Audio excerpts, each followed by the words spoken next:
ಕಲಿಕೆಯಲ್ಲಿ ಕಲಿಕೋಪಕರಣಗಳನ್ನ ತರಗತಿಯಲ್ಲಿ ಹೇಗೆ ಬಳಕೆ ಮಾಡ್ತೀವಿ ಅನ್ನೋದ್ರಲ್ಲಿ ನಾವು ತೆಗೆದುಕೊಂಡಿರುವಂತಹ ವಿಷಯ ಪ್ರಿಪೋಸಿಷನ್.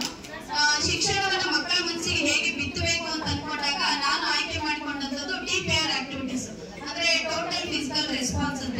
ಒಂದು ಬಾಲ್ ಅನ್ನು ನಾನು ತೆಗೆದುಕೊಂಡು ಈ ಬಾಲ್ ಅನ್ನು ನಾನು ಗ್ಲಾಸ್ ಅಲ್ಲಿ ಹಾಕ್ಬಿಟ್ಟು ವೇರ್ ಇಸ್ ದ ಬಾಲ್ ಅಂತ ಕೇಳಿದ್ರೆ ಮಕ್ಕಳು ball is in the glass ಅಂತ ಹೇಳ್ತಾರೆ. ಇದೇ ರೀತಿ ಮಕ್ಕಳನ್ನೇ ಕರೆದ್ಬಿಟ್ಟು ಒಬ್ಬ ತಗೊಳ್ತಾನೆ ಇದನ್ನ, ಅವನಿಗೆ ಹೇಗ್ ಬೇಕೋ ಹಾಗೆ ಪೊಸಿಷನ್ ಅನ್ನು ಮಾಡಿದಾಗ ಆ ಮಗು ಕ್ವಶನ್ ಕೇಳುತ್ತೆ, ವೇರ್ ಇಸ್ ದ ಬಾಲ್ ಅಂತ ಕ್ವಶನ್ ಕೇಳಿದ್ರೆ ನೆಕ್ಸ್ಟ್ ಹಿಡ್ಕೊಂಡು ಅದ್ ಎದುರುಗಡೆ ಇರುವಂತ ಮಗು ಆನ್ಸರ್ ಮಾಡುತ್ತೆ. ಅದೇ ರೀತಿ ನಾ ಇಲ್ಲಿ ಚಿತ್ರಗಳ ಮೂಲಕ ಕ್ವಶನ್ಸ್ ಕೇಳ್ತಾ ಹೋಗ್ತೀನಿ, ಇಲ್ಲಾಂದ್ರೆ ಕ್ವಶನ್ಸ್ ಅವ್ರಿಂದ ಎಲಿಸಿಟ್ ಮಾಡ್ತೀನಿ ವೇರ್ ಇಸ್ ದ ಬಾಲ್ ಅಂತ. ಅಲ್ಲಿ ಚಿತ್ರವನ್ನು ನೋಡ್ಕೊಂಡು ಮಕ್ಕಳು ಆ ಬಾಕ್ಸ್ ಅಲ್ಲಿ ಎಲ್ಲಿದೆ ಬಾಲ್ ಅನ್ನೋದನ್ನ ಹೇಳ್ತಾ ಹೋಗ್ತಾರೆ. ಹಾಗೇನೆ ನಾವಿಲ್ಲಿ ಒಂದು TPR ಆಕ್ಟಿವಿಟಿಗೆ ಸಂಬಂಧಪಟ್ಟಂಗೆ ತೆಗೆದುಕೊಳ್ಳೋದಾದ್ರೆ, ಈಗ ಇಲ್ಲೊಂದು ಬಟರ್ಫ್ಲೈ ಇದೆ.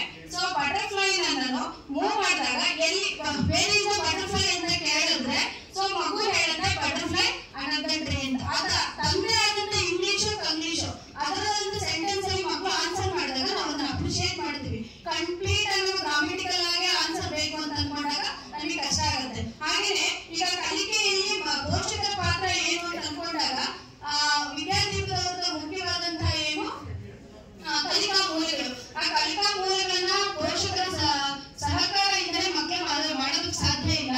ಪ್ರತಿ ಮಗುನು ಕಲಿಕಾ ಮೂಲೆಯನ್ನ ಮಾಡಿದೆ. ಕಲಿಕಾ ಮೂಲೆಯಲ್ಲಿ ನಾವೇನ್ ಮಾಡ್ತಾ ಇದೀವಿ ಅಂದ್ರೆ ಪ್ರತಿ ವಾರ ಒಂದೊಂದು ಟಾಪಿಕ್ ಕೊಡ್ತಾ ಇದೀವಿ.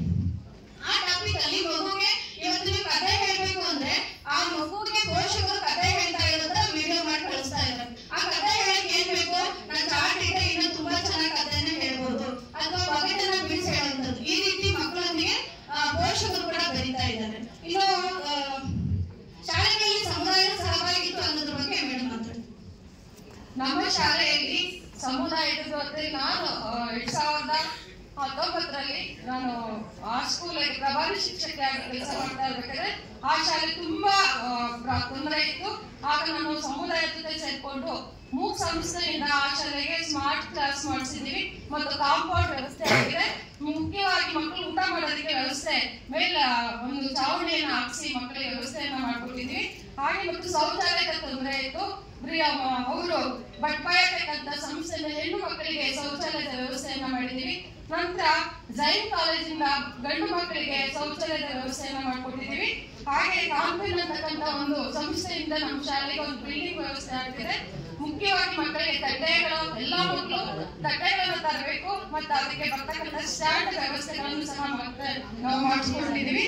ಹಾಗೆ ನಮ್ಮ ಗ್ರಾಮ ಪಂಚಾಯತಿನಲ್ಲಿ ಸಹ